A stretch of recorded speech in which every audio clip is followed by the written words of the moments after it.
Hello and welcome once again to this week's episode of Leadership A to Z. We are up to the letter T this week, and T is for transparent.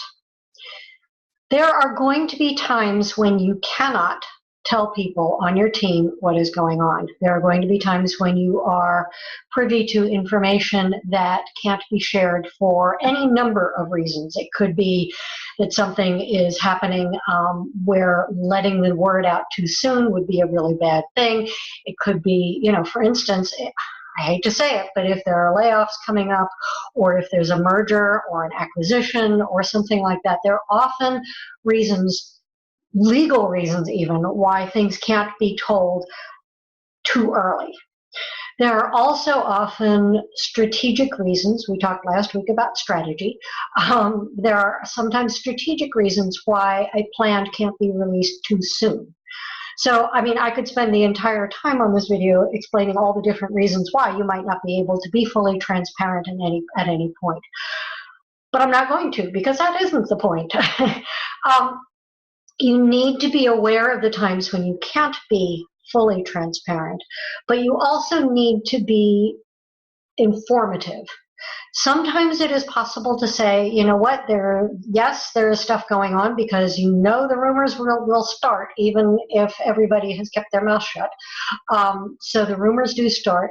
You don't want rumors to get out of control, because that leads to a lot of disengagement, a lot of wasted time spent talking about what might happen. So transparency can help alleviate that even when you can't be fully transparent. But let's say you can be.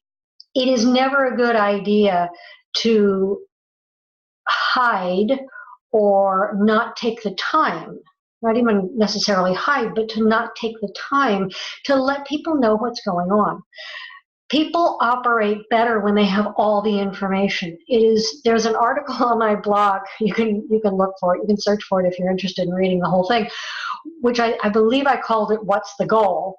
And it talks about a time when a friend of mine at a party asked me to cut up some tomatoes, and I was like, well, what's the goal? What are you going to use the tomatoes for? Are they going to be for salad, in which case I would cut chunks, or are they going to be for sandwiches, in which case I would cut slices? So the outcome of an apparently obvious task, if you aren't transparent about the whole scope of where it fits, could be either really good or really bad. Putting chunks of tomato on a sandwich is not a happy experience. And this is a pretty silly example, but the point is really important. If you give people the context of what they are doing, perhaps even more information than it looks like they might need, they will do a better job, partly because they will be able to tune how they do the task in order to fit the context and the actual desired outcome that they understand better now.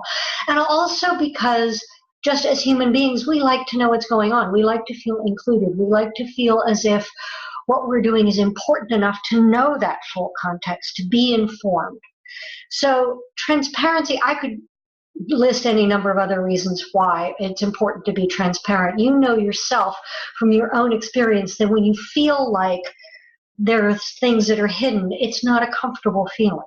Transparency is simply one way of being open and clear in your communication with your team in order to have them fully on board, fully aware of how they do things to fit the desired outcome, and feeling involved in what is going on. So there you are. That's T for transparent, and I'll see you next week. We are getting closer and closer to the end of the alphabet.